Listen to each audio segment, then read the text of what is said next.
Hello, everybody. This is Scott Votaw, and I'm Assistant Vice Chancellor for the University System of Georgia. Run the Georgia Film Academy, and I'm here with my friend Brian Livesay. And we are going to have a little conversation about the film industry. Brian, thank you for joining me. I appreciate it very much. Yeah, thank you so much for having me. We kind of go way back. We were talking at lunch a little earlier. I think we met originally before the Film Academy was even formed. Yep. But why don't you start by, just kind of tell everybody a little bit about, who you are, what you do, now, and then we'll go into our past lives later. Well, it's funny. I mean, for me, like my past life is kind of who I am now. Like I'm my core creative. I for many years had a business card that said I make stuff, and that was that was true when I was 19 in business with my father as a furniture maker in Los Angeles, and that which interestingly transitioned into me getting into the film business quite accidentally when he sort of showed up one day and said, think about retiring, which just threw me into a tailspin because I'm like, I don't know what that means for me.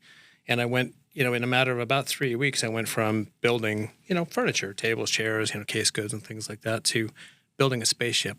And I was like, mind blown, like this, wait a minute, my skill set does this too? And I honestly could not believe that people would pay me to do it. What was your first show?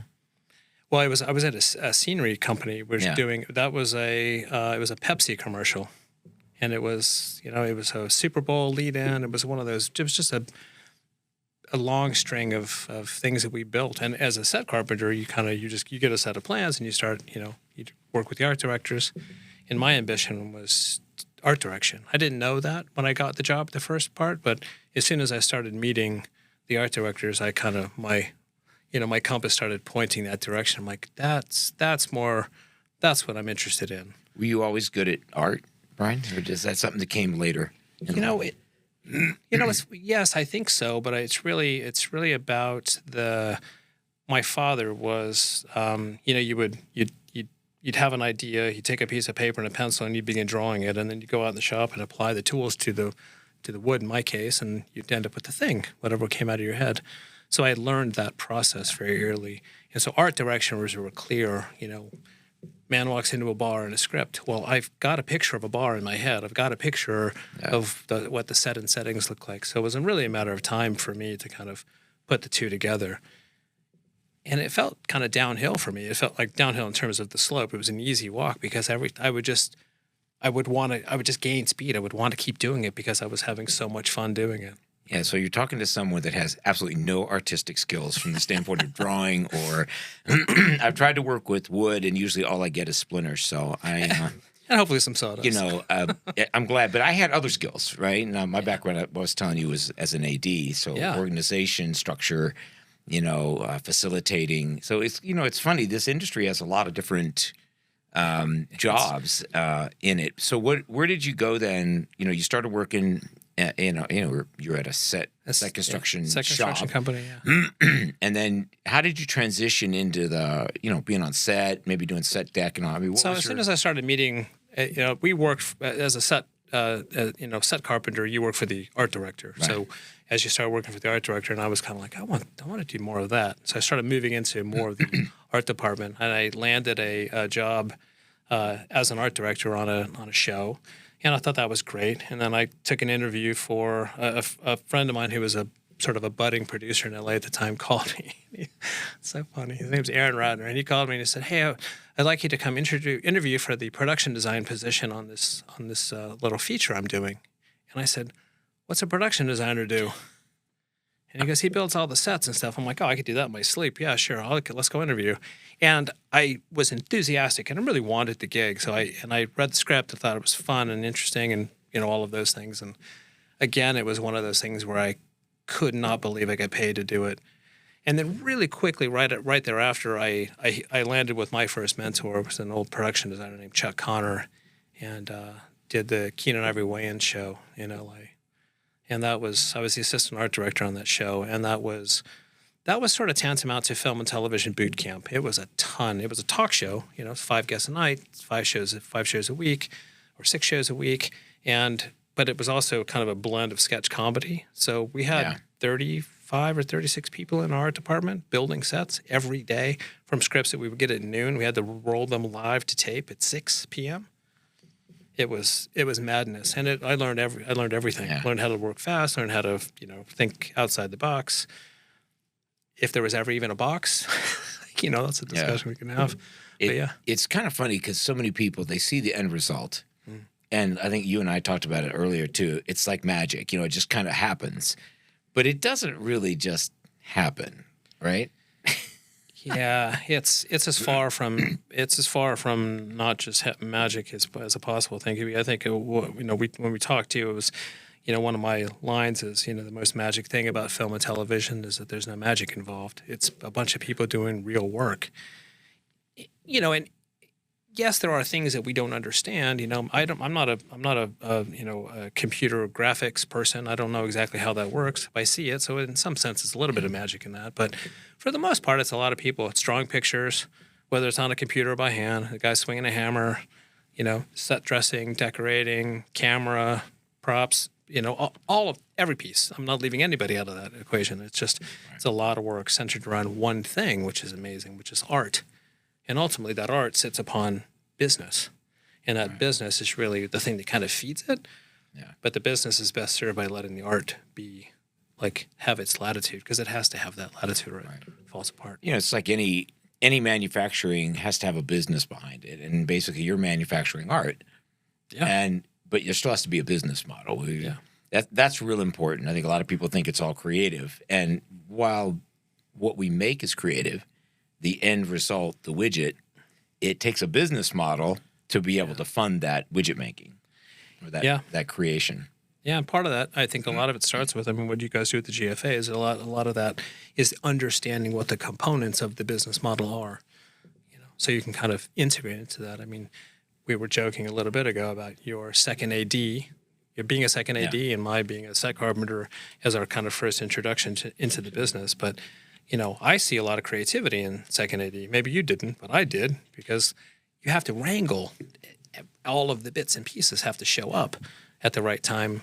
That's an art form unto itself. It's a different type of art form. You're constantly adjusting the schedule and working around all the rules and regulations from all the unions, all the requirements. It's a big juggling act, and it's never the same thing every day. Yeah. It's never the same. It's always a new challenge, and that's what I liked about it. This industry, it was always really, really interesting every day. It was unless you get on like one of those boring episodic shows that, it's the same thing every day over and over. You're in the police precinct, for 6 days in a row, and that, Yeah. But most of the time, it's a super fun environment to be in. And even in the shows, I remember I had a girlfriend at the time who was she's a makeup artist, and she was doing a daytime series, and she was like, it's the closest thing to a 9-to-5 job any of us can ever have, because we have very regular schedule to show up and do things. But it would hit the fan occasionally, like things. Writers are in the writing room, and they're not just like, hey, well, let's just write the same story today. Like, they're not. They're making things up. No, the director wants to push. The producers want to push. They don't care what you have to build, Brian. Oh my gosh, I could tell you a lot of stories about that. They all seem to range around Keenan, for big expectations in very short time frames that were, moments where you think you're having a nervous breakdown. I'm not really sure what a nervous breakdown is, honestly, but there were moments in my career where I was positive I was about to have one. Yeah, it's not for the faint of heart, but it's probably the most rewarding experience I'd ever had in my life, working and being part of a team that creates something that's really, it's special and has a lot of, impacts people. People feel emotions about what they watch and what their entertainment is. But, okay, so through all this, we could talk the whole time about nothing but your career stuff and tell stories. But I kind of want to get to, what brought you to Georgia? Because you weren't originally from Georgia. I grew up here, but I went to L.A. to work, but you weren't here in Georgia originally. Is that correct? No, that's right. Yeah, I was born and bred in Los Angeles. Yeah, I had most of my career was in L.A. I spent 25 plus years as a designer doing, all kinds of, TV, film, events, everything from presidential debates to kind of Royal Command performances in other countries, and rock and roll tours. I did one of Usher's tours. That was a lot of fun. And I was in LA in 2009, and in Culver City on a major studio lot, and the producer slid a an airline ticket across the table at me and said, I need you to go to Atlanta to look at this facility. And I literally pushed the ticket back across chuckling. I'm like, that's funny. Like, I thought he was messing with me. He's like, well, there wasn't. He pushed it back. He's like, no. There wasn't that much going on in Atlanta at that point, was there? There's always been stuff going on in Atlanta. I have later, after that, have found out. But yes, at the moment, be sort of LA-centric and, in the middle of Studio District and all of those, like, there's a lot of hustle and bustle in LA. It's a big market. And so when I picked up that ticket and, like, finally for the first time didn't just transfer through Atlanta Hartsfield, I walked out of the front door of it. Right. We ended up shooting at Turner, Studio D for a couple of years. And, what I saw on the ground was the fertility, I guess is a way to describe it, of tax incentives at work, right? And it sounds like you baited me to say this, but it's not. It's really when you're used to working with the nuts and bolts of the business to try to make things happen, right? I was a set designer, so I was a production designer. I came here at the show, and I needed a decorator, and I needed a crew, and I needed all this kind of stuff. And I started finding it and pulling it out of the woodwork. And yes, there were gaps at that point in what I could find. I had to bring it in from other places. But I kept running into more and more people that were here than I would typically run into, like on the Warner Brothers lot, that I knew. I'm like, what are you doing here? And they're like, oh, we're here doing a thing. We're doing a show. We're doing a movie. And it gained momentum, and for me, it was a real eye-opening. I mean, I was privileged enough to have a number of conversations with Governor Deal, over the last few years. And one of the things I said to him was like, I feel like the poster child for incentives in some respect, because I was long career in LA, moved here for one show, moved my wife here. We had a baby. We rented a house. I moved crew here. We had the baby. We bought a house, put the kid in school. I buy gas. I buy groceries. I started a business, grew the business, sold the business, started another business, grew the business, sold the business. And I still live here. And I started another business off of one show in 2009. And that's almost 15 years ago. The economic impact of the incentive and the industry being here, it far transcends what most people perceive. And I know there's a lot of debate about that, and I'm not trying to be political, but I see it. I mean, my son's I have two sons. They're both in the industry. Friends. I mean, it's impacting a lot of people's lives, and then where that goes from there, it's broad. We talk about the creative economy, that it spreads out. It's not just, you and what economically how it impacts you. Sure. It's everything you touch, and then everything the people you touch, they touch. Exactly. So it spreads.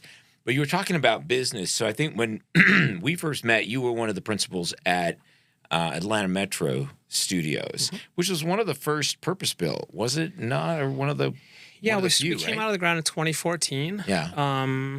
Trilith, which was at that time Pinewood, Atlanta, had 5 stages. Screen Gems, I think it built 2 stages. I think we were the 3rd, I think. I mean, there was conversion spaces, great facilities that were around too. But it's in terms of John Raleigh had Mailing Avenue. That's a Mailing there Avenue. were some of those purpose-built stages like that, or spaces. Yeah, that's right. And so, we came out of the ground with 6 stages, office mill, sports space, good campus, very good cool location. design. It was kind of different than what we had seen. It's not in, you had your, like so many in a row, wasn't it? You had, if I remember. Yeah, I mean, I would have to give credit to my development partner on that, because they came out of the industrial world, and that's probably it's an incredible thing, because at its core, a studio facility is much closer to a factory than it is to something that's polished and clean and nice. And now it can be that, and there's certainly, if you go to the big legacy lots, Disney, Warner, Sony, Paramount, whatever, there's big, clean, awesome, polished bits and pieces of it. But you get into the bowels of it, like where the movies are made or TV shows are made, they're old spaces. They're just they're big empty rooms, soundproofing, and they're they can be dirty, they can be clean, they can be whatever, but they're way more like a factory than they are about anything else. And so I think with Atlanta Metro, like the sort of the design ethos that I walked in the door with and was pushing, and what we said 1,000 times was like, we're building the F-250 work truck version of a studio, right? Because it has to just work for the client. Right. And I'd say, like, even not being naive, but I wasn't as worried about. I was worried that we didn't want to overbuild it. We just wanted it to be functional, because that's what we need. We don't need a weight room and a gym and a spa and a thing. You can have all of those things. They're all fine things. They're just a different business than the core facility. So that was kind of and really when of it. People get confused when you talk about studios. I mean, like Tyler Perry, they do content creation like some of the major studios like Warner Brothers and Paramount and stuff like that. And they have, production services on the lot and other things. A lot of the studios here, like you're just the brick and mortar. You're not actually creating your own content. You're a service provider for the industry. Yeah, I have a couple of ways I describe that, and it's capital S Studio, which is Warner Brothers, Universal, and Content Creation Studios. Tyler Perry Studio, capital S Studio, and then there's studio facilities. And I almost across the board talk about just campuses as facilities, only because they're just the buildings. That's the kind of the factory part of it. But that infrastructure is essential to the success here in Georgia, right? There's three pieces in any market, and we've seen this, and it's it always changes a little bit, but the three core pieces that make a stool stand up in any market, in the current paradigm of how film and TV is made economically, you have to have tax incentives somewhere in the mix. Right. You have to have a crew base, and you have to have infrastructure in the market that they're coming to shoot in, and they're linked. It's sort of a circular reference here, but the tax incentive base, the amount of the tax incentive, is the foundation or the limiting factor by which how much infrastructure can be built, because it talks about how much business can come in, which is also limited by how big the crew base can grow. And so if they grow, like in Georgia, it was sort of a perfect storm. Right, the Sonny Perdue, I think, was the governor when the incentive passed, and then as the impacts of that began to spiral, crew began to move, infrastructure began to go, and there was this kind of upward spiral that stayed relatively in balance. I mean, I think in 2009, I used to know this stuff by heart. It was like $268 million or something like that of total spend in Georgia. I don't even remember what it was last year. It was like $2.6 billion or something. It was like a massive number. Like, the plot is your vertical. It's a big, and that is testament to how well those three pieces have grown together, because you can't, if you take all the crew out of Georgia, it doesn't matter how awesome the infrastructure is. There's nobody to. And I think I've had nothing but great support from industry too for what the GFA does. And, we are a workforce initiative, not just, a film school. Yeah. So we really train people to get jobs. That's the important part, and be that labor force that is necessary for the industry to come here and utilize these facilities. So what did you move on to next? You said, you started a business, you sold a business, you started a business. What was next for you after that? So when I exited Atlanta Metro in late 2018, it was with the intent of establishing a fund to develop studio facilities in North America and look to doing those abroad. And we ended up partnering with a pension fund, Canadian pension fund, and developed a studio platform. Right. And so we were in the process, and that was in 2021. We finally kind of got that all put together, bought a property in Los Angeles, 140 acres or so, designed for 30 stages, and looked at other properties kind of everywhere. We were in London, and, all across Canada, North America, Australia. Great. Yeah, and it's been quite a journey. This is a global market. I mean, we talk about Georgia right now, but entertainment is global. It's everywhere. I mean, it really is, and it's really helpful to know that, because so many pieces, they get made in many different places. So you could be in a small chunk of it. I mean, we just as a silly example, at Atlanta Metro, we did Jumanji: Welcome to the Jungle. Well, we did a piece of it. They did a lot of it in Hawaii. They did a lot of it in Georgia. Yeah. And then they came back and did another one. I think they did it Third Rail. There was pieces that go around, but it's pretty typical. Yeah, it's never quite what it appears on the screen. Ever. That's kind of the magic of it. I mean, you get into the business, and then you can kind of go anywhere you'll say yes to. Yeah. And for me, for many years, it was always say yes to everything. Yeah. And I mean, without being overly romantic, I mean, I've gotten off of trains on the way from London to Paris for New Year's Eve because I got a call and I had to get on a plane to go back start a film. I've been called up to go to. I was in Ukraine. I was in Kiev, Ukraine, on a redesign of a facility in 2016, 16. Yeah, amazing, incredible. Lots of interesting journeys out there. Yeah, film on TV. Yeah, I've been all over. Where I worked a lot international too, but so now I can't wait to hear what's your new venture. What are you working on now? Because where do you go? You've had an amazing career. You've impacted so many people's lives. You've impacted the state of Georgia in a really positive way, in an economic way, and we should be. Thank you for that. That's generous of you to say. Yeah. But it's like, what do you do next? I mean, what's next? Well, so I've started another company called the Hillcrest Studio Group, which is it's a fun platform for development of facilities. It's a slightly different group of people, similar thing. So design, development, build, operate, manage. But it's I think that the impetus of that though is not just to design, build, and have studio facilities. It's really because I don't want to leave this industry. I like it very much. I was kind of born, if you will, on the physical production side of things, and I went over to what I call the dark side, the supply side, lighting company, then the facility side. But the business itself is incredible. I mean, we just had a giant. Everybody knows the name of this group move into our facility in Los Angeles. And I tell you, it's thrilling just to have the conversation as to what wants to happen on the site.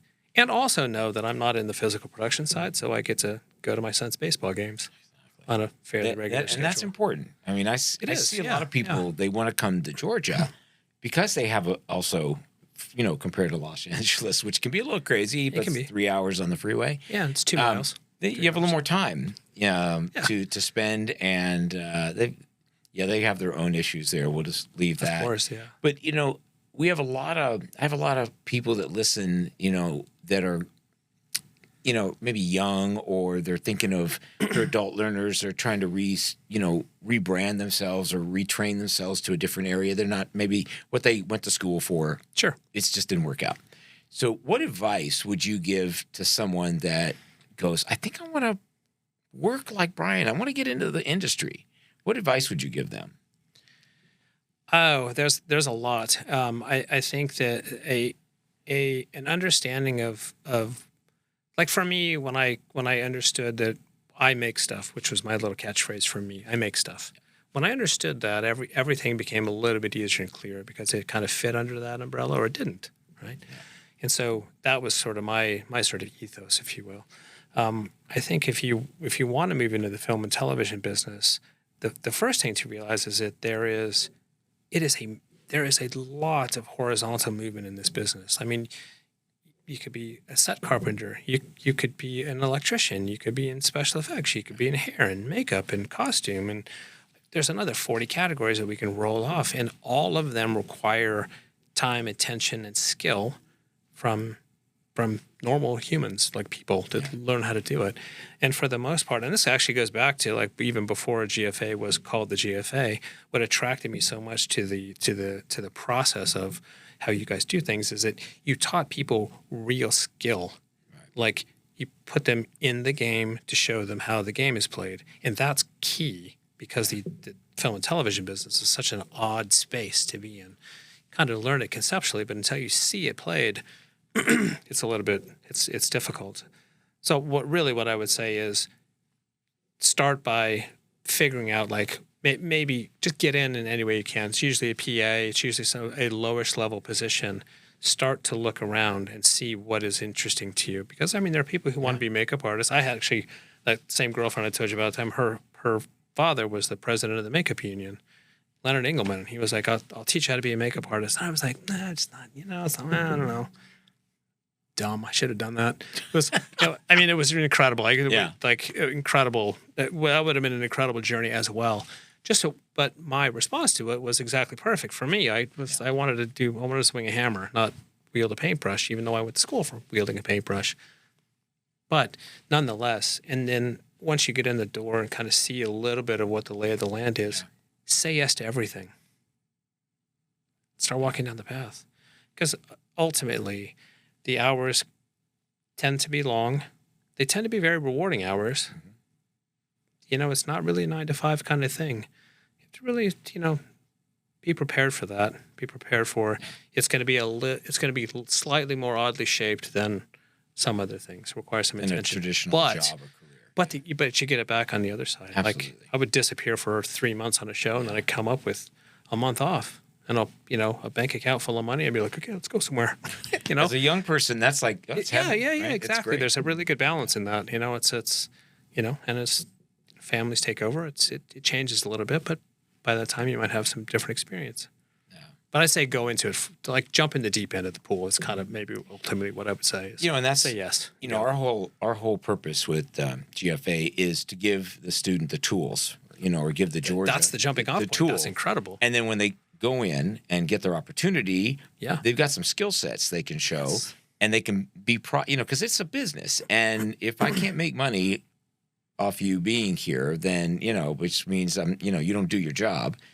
We got plenty of people that we can bring in that will do their job, and so it's a performance based.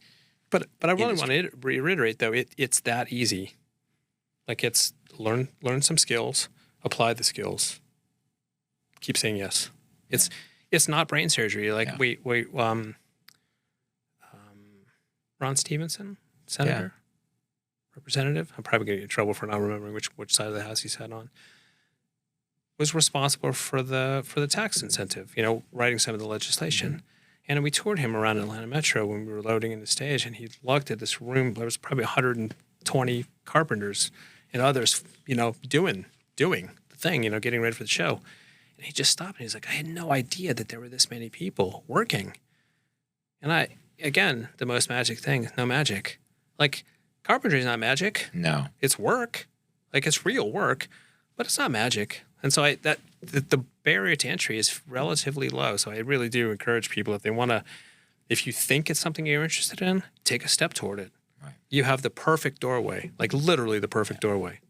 What's going to cost you a semester? So, you know, do a little shameless promotion. If you just go to our website, log on, you'll see all of our partner institutions that you can sign up for the Georgia Film Academy, and we will give you those basic skills that you need to be successful. So, Brian, thank you. I'm going to have to bring you back because I've got about 7 more questions I want to ask, but we're out of time.